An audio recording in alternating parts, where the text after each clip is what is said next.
2025년 12월 29일 더선에서 토트넘이 마르무시를 영입 후보 선두에 올렸다는 기사가 나왔습니다.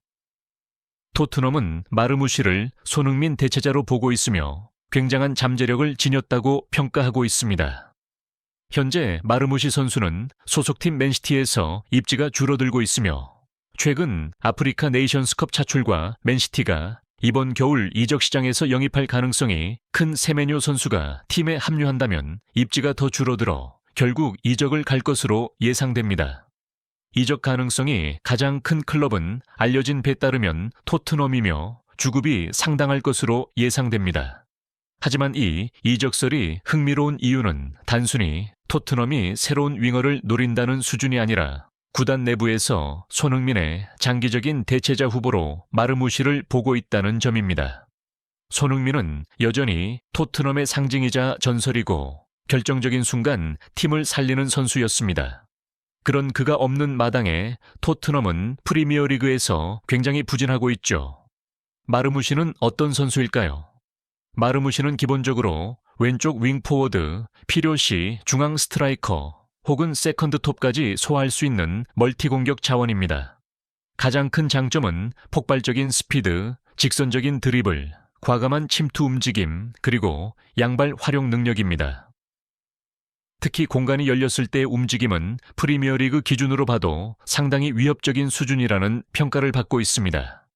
토트넘이 오랫동안 선호해온 빠르고 공간을 파고들고 뒷공간을 공략하는 공격수. 이 기준에 정확히 들어맞는 선수이기도 합니다. 그런데 왜 맨시티에서는 입지가 줄었을까요?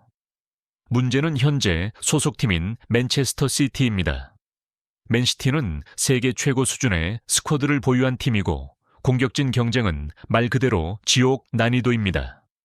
마르무시는 출전할 때마다 분명 번뜩이는 장면을 보여주고 있음에도 불구하고 꾸준한 선발 기회를 보장받지 못하고 있고 로테이션 자원으로 분류되는 상황입니다. 여기에 더해 다가오는 아프리카 네이션스컵 차출은 맨시티 입장에서는 꽤 큰 리스크로 작용합니다. 펩 과르디올라는 시즌 중 장기간 자리를 비우는 선수에 대해 상당히 보수적인 감독이고 이 부분이 마르무시의 입지에 결정적인 영향을 줄 가능성이 큽니다. 더 중요한 포인트는 맨시티가 이번 겨울 이적 시장에서 세메뇨 영입을 적극 검토 중이라는 점입니다. 만약 세메뇨가 합류한다면 공격 자원은 더 늘어나게 되고 자연스럽게 마르무시의 출전 기회는 더 줄어들 수밖에 없습니다. 이 상황에서 아프리카 네이션스컵, 출전 시간 감소, 새로운 경쟁자 합류. 이 세 가지가 겹친다면 마르무시 입장에서는 지금이 아니면 안 된다는 판단을 내릴 가능성이 상당히 높아집니다. 그렇다면 왜 하필 토트넘일까요?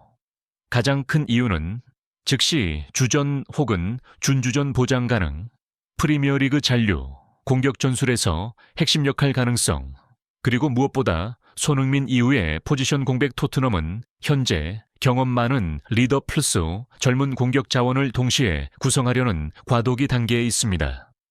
마르무시는 손흥민을 당장 대체하는 선수가 아니라 로테이션을 통해 경험을 쌓고 점진적으로 비중을 늘려 장기적으로 주축으로 성장시키는 이상적인 시나리오에 딱 맞는 카드입니다. 보도에 따르면 마르무시가 토트넘으로 이적할 경우 주급은 상당한 수준이 될 것으로 예상됩니다. 물론 손흥민급 최고 주급은 아니겠지만 토트넘이 기대하는 역할과 잠재력을 고려하면 팀 내 상위권 주급, 성과에 따른 인센티브, 장기 계약, 이 조합이 될 가능성이 큽니다. 이는 토트넘이 마르무시를 단순한 실험이 아닌 미래 투자 자산으로 보고 있다는 의미이기도 합니다. 그렇다면 전술적으로 토트넘에 잘 맞을까요? 전술적으로 봤을 때도 마르무시는 토트넘과 꽤 잘 어울립니다.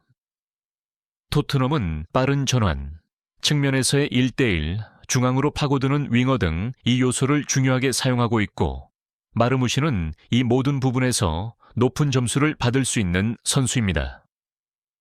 특히 쿠두스 공존할 경우 좌우를 유연하게 바꾸며 플레이 가능, 상대 수비 라인을 넓게 벌릴 수 있고 쿠두스 가해지는 집중 견제도 분산시킬 수 있습니다. 물론 리스크가 없는 이적은 아닙니다. 가장 큰 우려는 프리미어리그 적응과 꾸준한 부족, 그리고 빅클럽 주전 경험 부족입니다.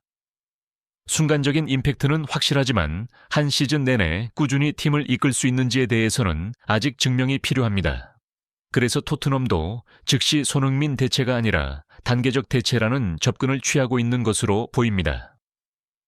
정리하자면 마르무시의 토트넘 이적설은 단순한 루머 수준을 넘어서 여러 정황이 맞아떨어지고 있는 상황입니다.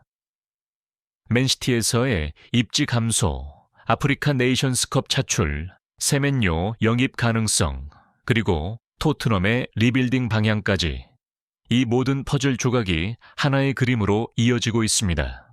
과연 마르무시는 손흥민 이후의 토트넘을 책임질 차세대 공격수가 될 수 있을지, 그리고 이 이적이 현실이 될지는 다가오는 겨울 이적 시장에서 명확해질 것으로 보입니다.